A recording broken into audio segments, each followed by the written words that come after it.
Hello everyone, my name is Rachel Amarachukwukwabi and I'm so excited to walk you through my week 6 project for CSE 341.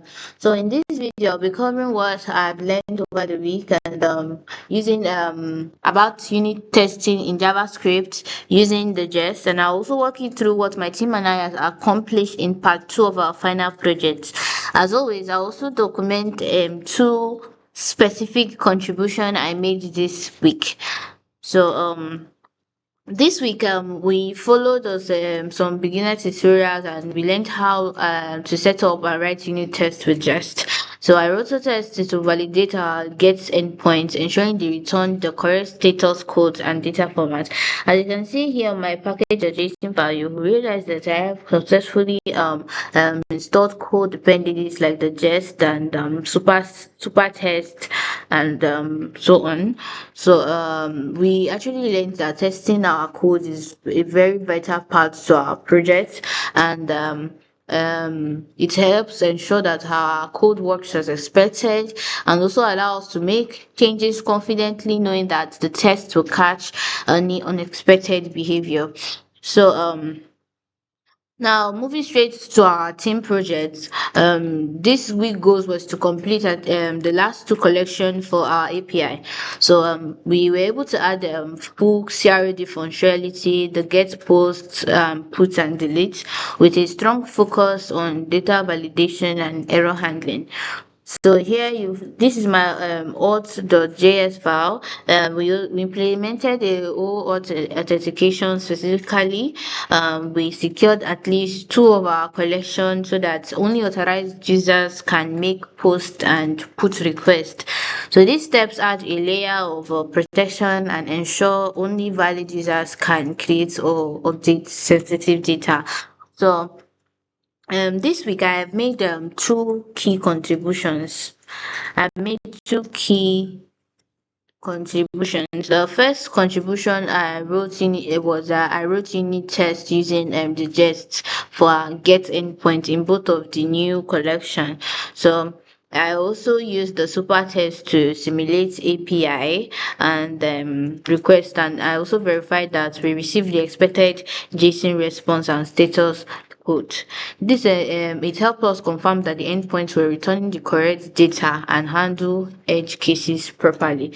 So the second contribution that I made was that um I was able to help implement the OAuth protection on our routes.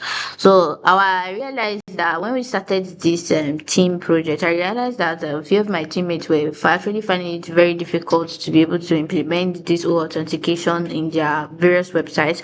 So I was able to help them, and I was able to configure the middleware on my middleware the JS file. So I configure middleware to restrict access to specific post and put endpoint, and I also was able to help them verify that only authenticated user could perform those actions. So I realized that both of these steps are very essential for building a secure and reliable API. So now going straight to my render account, you can see as part of our workflow, we updated our Swagger documentation and redeployed it on it to render. So you can find out that this is our render URL in here in our environmental variable. You see that our .env credentials are securely stored here. So if you go on to check our event, you see that my event, you see that it's successfully deployed and live for week 6. So you can find all our endpoint documentation under the API/API-routes. So it helps our team and user understand how the API is structured, and we've been able to keep it updated as the project progresses. So here you see my GitHub is successfully push to render. As you can see, they all follow the MVC pattern. So moving on straight to our Swagger UI documentation, you can see I'm not using a local host 3000. Instead, I'm using my render URL link, as you can see. So you can see the four collection on my screen. You have the categories, the products, the orders, and the user. So I'll have to be able to be authorized to enter get into all these endpoints. I'll have to be logged in. So now going on to log in to my account so I can receive a token to access the so I can receive a token to access the whole Swagger documentation. Okay, I have invalid credentials. Okay, I actually made mistake on my email. So if I should put a wrong user, I will get a response of invalid credential. So when I go on to execute this, I receive a token. So I copy the token. I'm already registered. If I'm not registered, I will just go on to register a new user. So I authorize this. I paste this over here and I authorize it. So as I'm authorized, I'm able to access all these categories and create a new categories. So now I try this out and execute it. It brings in all the data on my categories that is connected to my MongoDB Atlas. So now let me go on to copy one ID and then show you that our API documentation is running smoothly. So I get a category by ID. So when I post I paste this and I execute it, it will show me this particular category, and I go on to say I want to update this category. I come here, I updated category and I execute it. You can see the category will change to this, but we don't want it. Then I'll go on to delete my category and I paste the ID and I execute it. It successfully, the category is deleted successfully. So same thing I do to my product management. So like I'll be using this product management to let me just close this so to make our work easier to show you how my new orders API for managing order is. So now let me go on to get all my products. Now execute it, it shows the product as you can see. So let me go on to copy this ID and I get the product by I do not want to create a new product. For my orders, I will be able to create a new order. Yes, as you can see the IDs here. So now updating a product. Let's say I paste this and let's say I want to update smart TV. Everything is working as requested. It's updated. So let me go ahead to delete the product. Delete product. So for the new API which I just created for this week final project, so I'll be showing you how it runs. So let me just go on to copy this because I will mostly be using this part of this product category to like receive the order.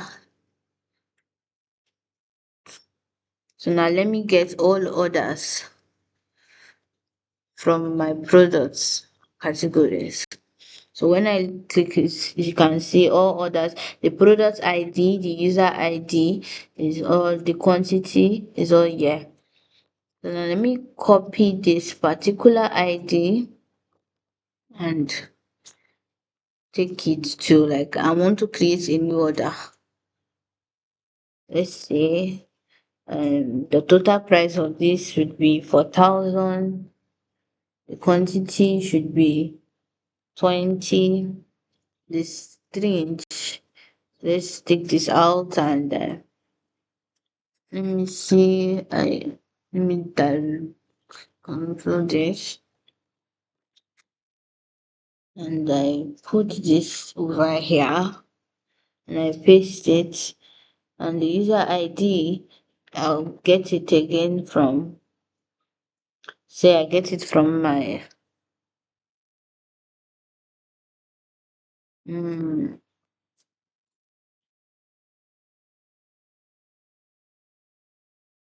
let's take this user ID from here.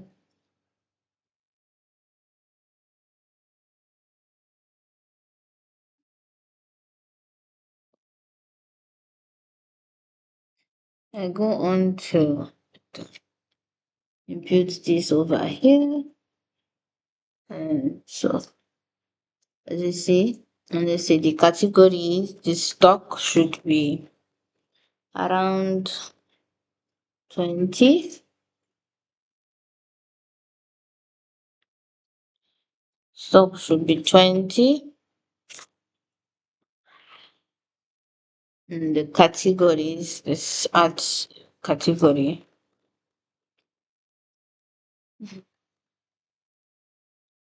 just go up. Let's take the single categories from here. More categories. Let us say we are taking this. You see that I'm putting it here.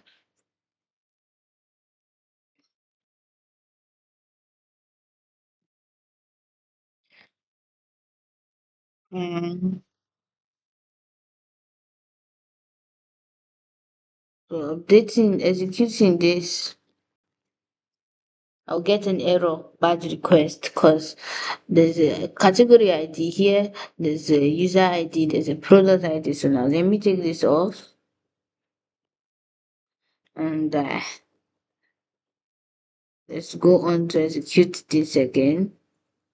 As you can see, it is updated. So the user ID is this, the product ID, the quantity is 20, the total price is 4,000, the status is currently pending.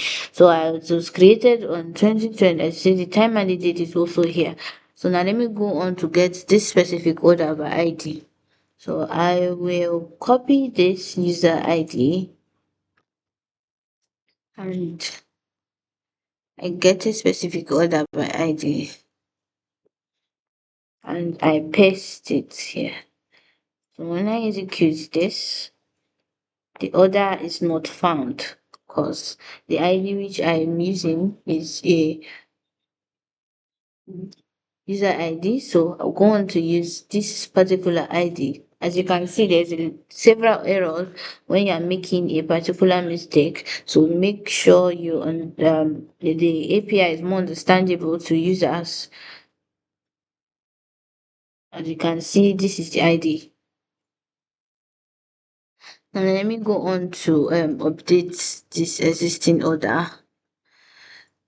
So let's say we want to change this quantity price to the quantity to at least 20. Okay, the last one was 20. Let's say 30. And the total price should be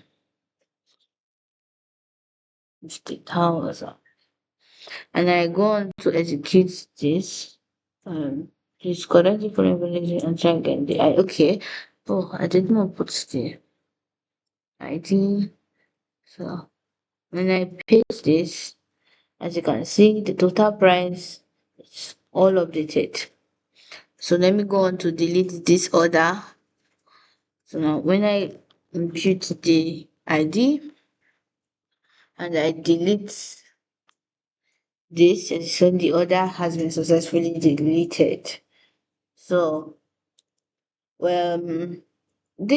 all this information and error code messages, it helps our team and user understand how the API is structured, and we've been keeping it updated as the project progresses. So let me just go on to log out from this. So now I click the log out and successfully logged out. So To wrap this up, week 6 is focused on building a clean, testable code and on securing our API with OAuth.